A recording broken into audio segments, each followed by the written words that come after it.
Well, in front of us here is a 16th century Spanish galleon, and it was the spaceship of its time. It was one that opened up the world's oceans to exploration and trade. So I booked a passage on it for 2 days from here in Cowes to Gravesend. I'm not quite sure what to expect. I've always been fascinated by this era and the revolutionary design of these ships. I don't know quite what to expect. I don't know how I'm sleeping or where I'm sleeping. I've seen that it can take a crew of up to 40. And wow, isn't that magnificent? One of my ancestors commanded an East Indiaman, and they were the big ships of the day that sailed between London and India and the East. And all these ships were based on the design of this galleon. 50 meters long, I'm told. Wow. Here goes. It was also the first ship to circumnavigate the world in 1522. The mighty East Indiamen, the big ships of the 17th and 18th and early 19th century, were based on this design. I went to sea in my early 20s, and this will be a very different experience. 2 days under sail up the English Channel, heading from the Solent to Gravesend on the Thames. I'm not quite sure what to expect, but I'm impressed. It's called a replica, and it's a floating museum. Yeah, wow.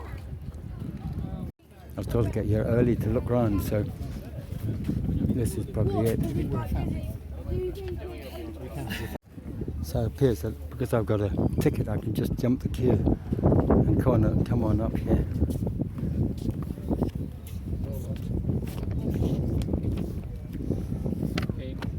Thank you.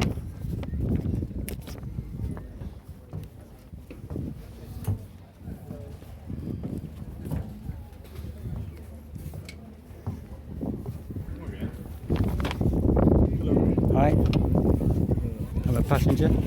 You're a passenger. Yeah, tonight. Huh? You are a trainee. Yeah, come with me. Trainee. Trainee, yes. Wow. I didn't quite know what to expect. What's your name? James. James. And your name? Desi. Desi. Hello, Desi. Pleased to meet you. Nice to Hello. James, our new trainee for this. Trainee. I didn't know I was a trainee. Come on. Welcome. Good. I've come to see what the opposition is like. Yeah. Because one of my ancestors was captured in the Bay of Biscay by a combined force of Spanish and French ships in 1750. Really? He was an East Indiaman. You know, one of the big sailing ships that went to India. Oh, wow. And they captured him and they took him into Le Havre or somewhere like that. And then he had to work his way back to London. I will show you your bed for Fine? tonight. Yeah, fine. No, igual es el primero. So, how are your knees? Fine, my knees are fine. Apparently, this is gonna be your bed. Yeah, you have a little Oh, to put your things there. Yeah. if you want. this is the cabin where we all sleep. Okay. This is it. Oh, wow. This is the gun deck. This is part of the museum. People visit it. So just go in there now or what? Yeah, you can go now. And just wander around or what? Yeah, Yeah, you can wander and Yeah, feel free. fantastic. Thank you. It was vital these ships were well armed to protect themselves and their cargo. The world was very turbulent at the time of this galleon. Spain and Portugal were the European superpowers. Their ships had to defend themselves against privateers and ships from other nations. Also out of North Africa came the Muslim corsairs or Barbary pirates, who specialized in capturing Christian ships and enslaving hundreds of seamen and merchants each year in North Africa. No ship dared travel the high seas unless it was properly armed.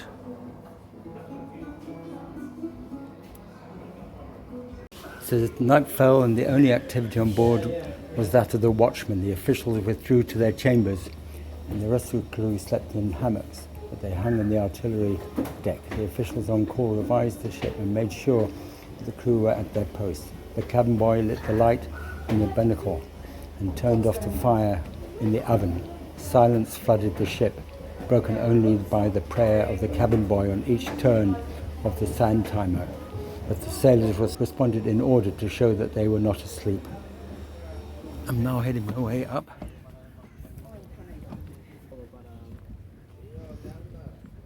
Okay, your next task is to go right up there. Sounds good.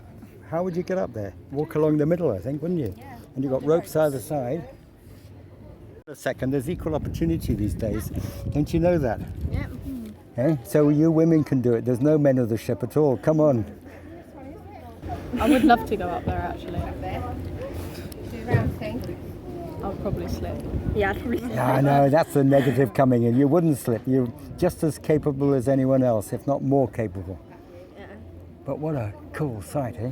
I'm feeling Titanic vibes right now. No. I love the hats. The one or two people with good pirates' hats. And the passengers, all the public are allowed to come on board and look around, and it's quite relaxed as we look around the ship.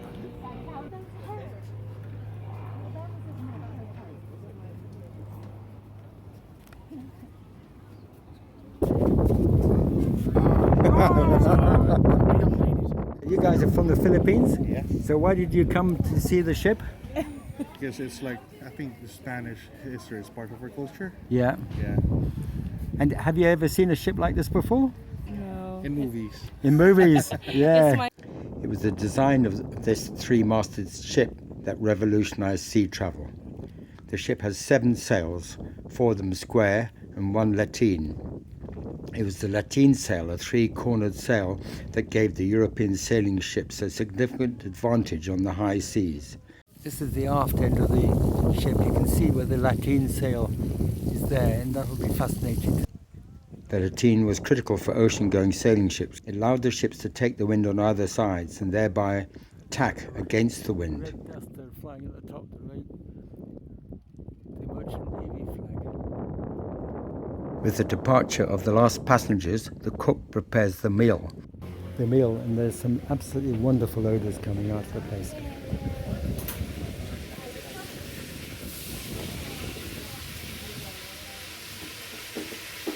While the rest of the crew changes the ship from museum mode to being ready to sail the high seas. They do this by ensuring all movable objects are stowed away and secured. Next morning we leave the jetty at Cowes. No tugs needed here, all under the captain's expert control. See the captain swinging the wheel. He's got the control of the engines on the front of him.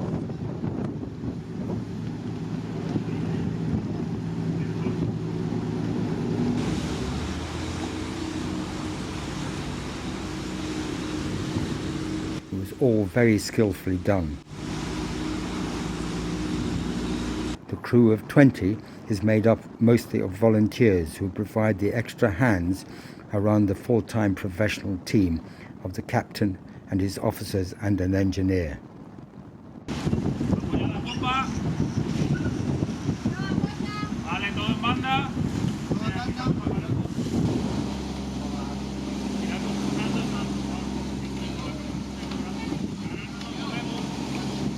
What was absolutely fascinating is that we were able to track our route along the English coast using Google Maps. It's interesting. I wonder what's going to happen next. They're all on different ropes, and then up at the top here we can see a rope being pulled.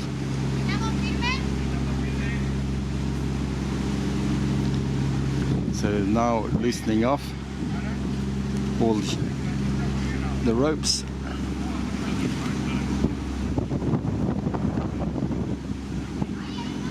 And are we really going to see a sail?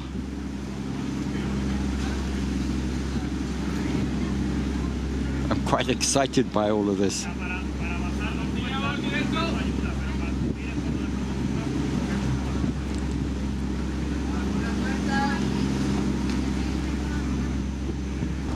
What they appear to be doing is lowering the mainsail here.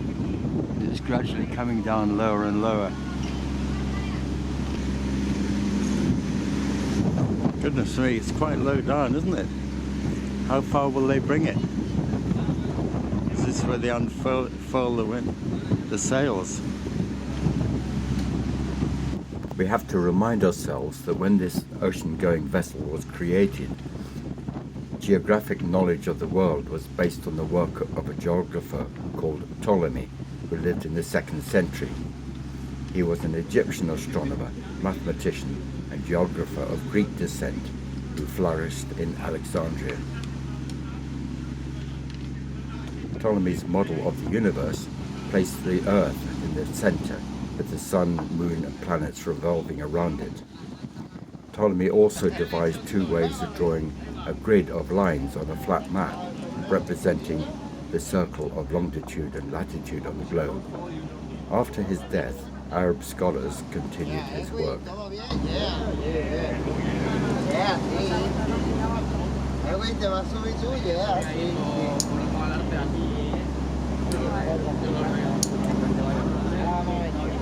While we watch the crew set up the sails, I will take this opportunity to talk a bit more about the revolutionary design of this ship. Some people refer to this ship as a pirate ship, but it was much more than this. I mentioned earlier the ship was the equivalent of the 16th century space shuttle that we know today. It was absolutely revolutionary. We have to remember at this time, Europeans, in fact all human cultures across the world, had very limited knowledge of the world. The world was, as space is today, containing large areas we know relatively little about. It had not been explored primarily due to humans having not evolved enough or developed a means of carrying out this exploration.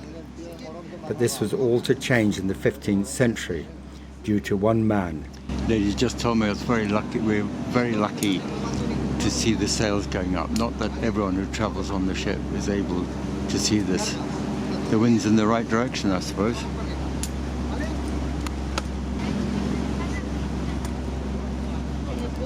Prince Henry the Navigator of Portugal, who was born in 1394 and died in 1460. Henry wanted to know what lay beyond the immediate area of Portugal, particularly down the west coast of Africa. So he brought together the best mariners, astronomers, ship designers, mathematicians, navigators, and cartographers of his day.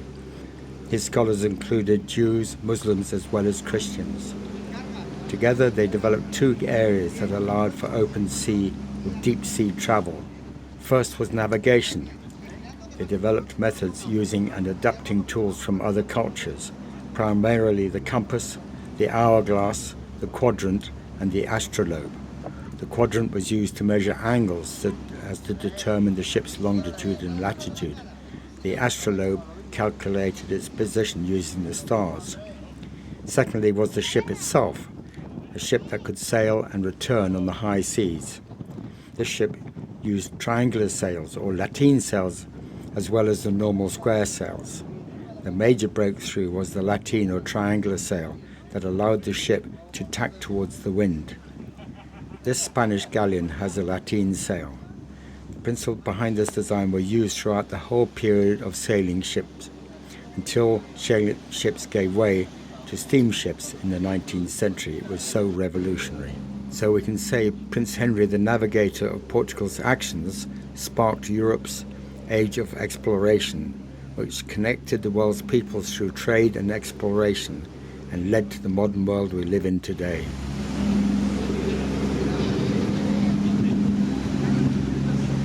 The westerly breeze blew us up the channel, and also helped by a strong current, we were averaging over 9 knots, which was quite some speed.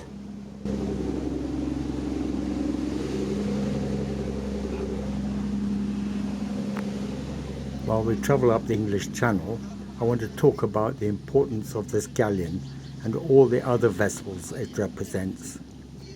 As mentioned, it all started with Henry the Navigator in the 1450s.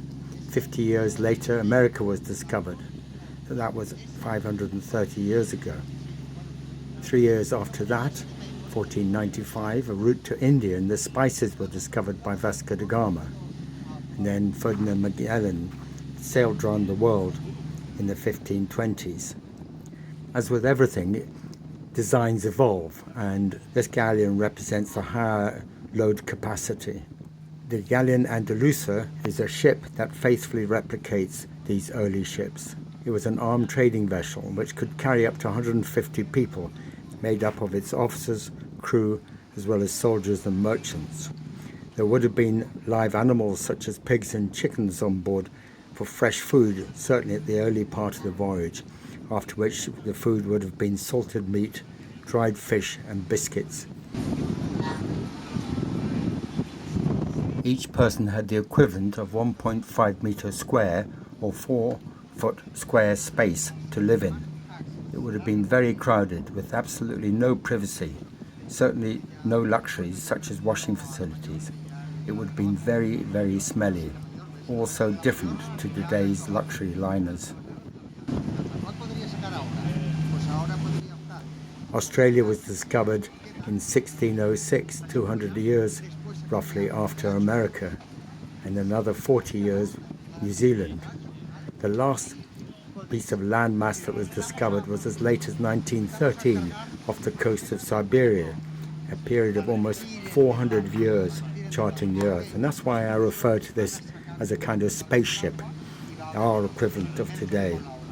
My own ancestors worked his way up as a captain's cabin boy to command an East Indiaman in the late 1700s. That was the vessel that took its inspiration from these Spanish galleons, and his vessel would have been of a similar size to this ship. Us passengers, and there were 4 of us, were each given a watch. I was given the 4 to 8 watch, which was perfect, allowing me to experience the sea at sunset and at dawn.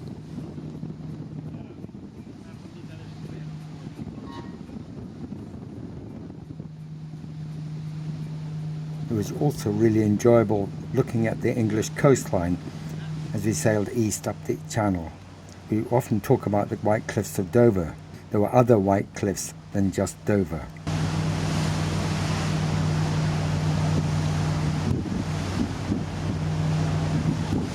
One area that has always fascinated me was the Downs, and I was hoping that I might be able to look at the Downs, which is roughly off Deal on the Kent coast. It was an important anchorage because as you sailed using the westerlies up the channel, you then had to head in the easterly direction up the Thames to London to deliver your cargo. And similarly, for vessels coming out of the Thames ready to head out to sea to India and places further afield, they got the westerly winds that blew them down the Thames, but then they needed easterly winds to blow them down the channel, and they all waited off the Downs. I found this wonderful 18th century description of the Downs. It paints a picture that stayed with me, and I thought I would share it with you. In westerly winds the Downs are full of shipping, outward bound, waiting for a fair wind. On a dark night the long line of their gleaming lights suggests to the spectators some great city in the sea. Whether British or foreign, the host of 500 or more vessels contains over 50,000 men. For days and sometimes weeks they ride at anchor in the Downs. At last the sky clears in the northeast. You hear the clicks of the pawls as the anchors come up, and then the sailors nimbly run aloft to loosen the sails. Each ship spreads her wings as the great fore topsails bellies out, and they fly as a cloud, presenting a wondrous spectacle of beauty.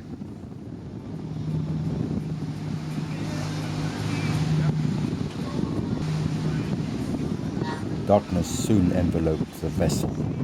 We experienced a whole new aspect of the galleon. The distant shore lights and the flickering beacons.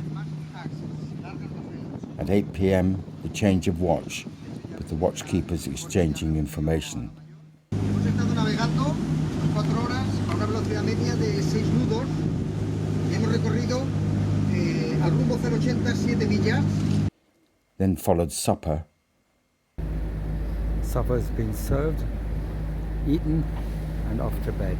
Ready for the early 4 a.m. watch.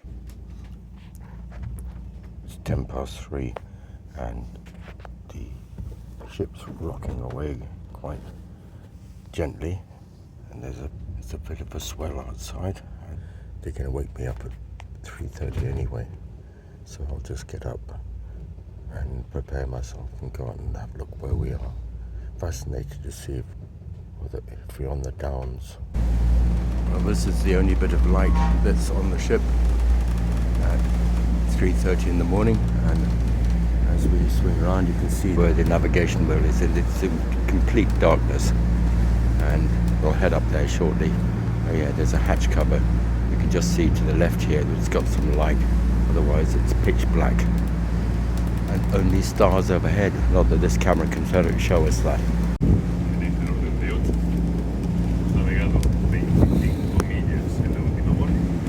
The 12 to 4 watch hands over to the 4 to 8 watch. Total darkness on what would be called in the modern 21st century ship, the bridge. It is so different on this 16th century galleon. No cosy cabin surrounded by glass windows. Here the crew on watch are exposed to all the elements. This morning it was bitterly cold. Where are we? Well, we're just north of the Downs, which the 12 to 4 watch passed in darkness. Now we head round for the River Thames and Gravesend. It's 5:30 in the morning and we can just start to make out the shadow of the ship. The early messengers of dawn appeared to the east, aft, or at the stern of the vessel. Thank goodness for our 2 powerful diesel engines that powered us into a strong westerly breeze and towards the River Thames. What on earth are these structures? After the voyage I learnt they were the Shivering Sands Army Fort, built in 1943 for anti-aircraft defence. Each platform would have been connected by a walkway. 4 towers ahead pointing to the east carried guns, behind them a control centre and accommodation. The 7th tower was to the side and this one had searchlights.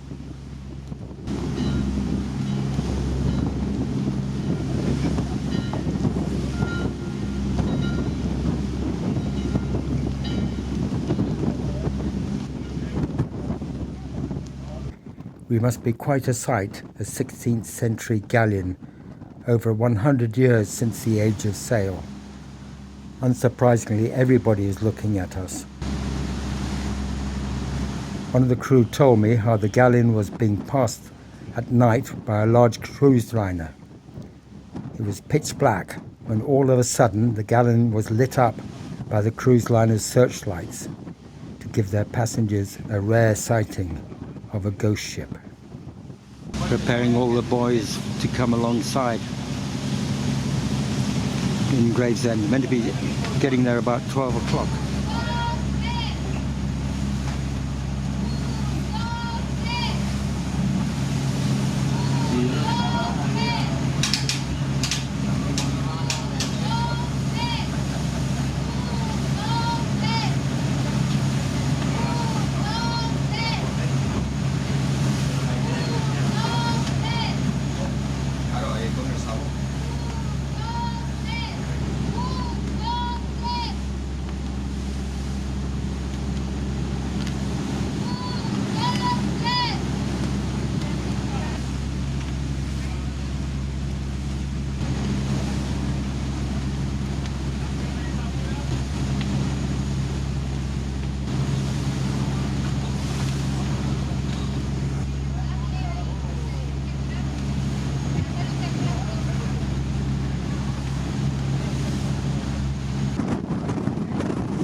We travel up the River Thames as thousands of vessels have done before us.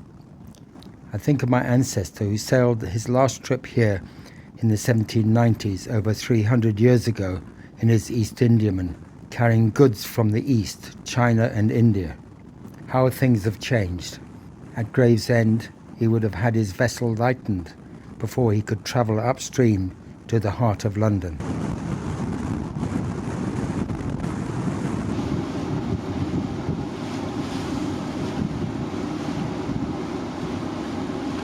Looks like a tug.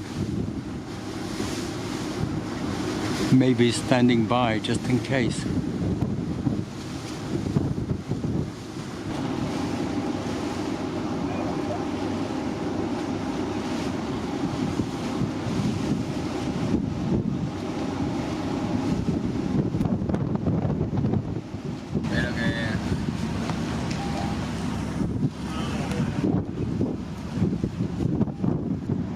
As we come into the dock, there's one man who has his drone flying around and taking a 360-degree view of our magnificent galleon.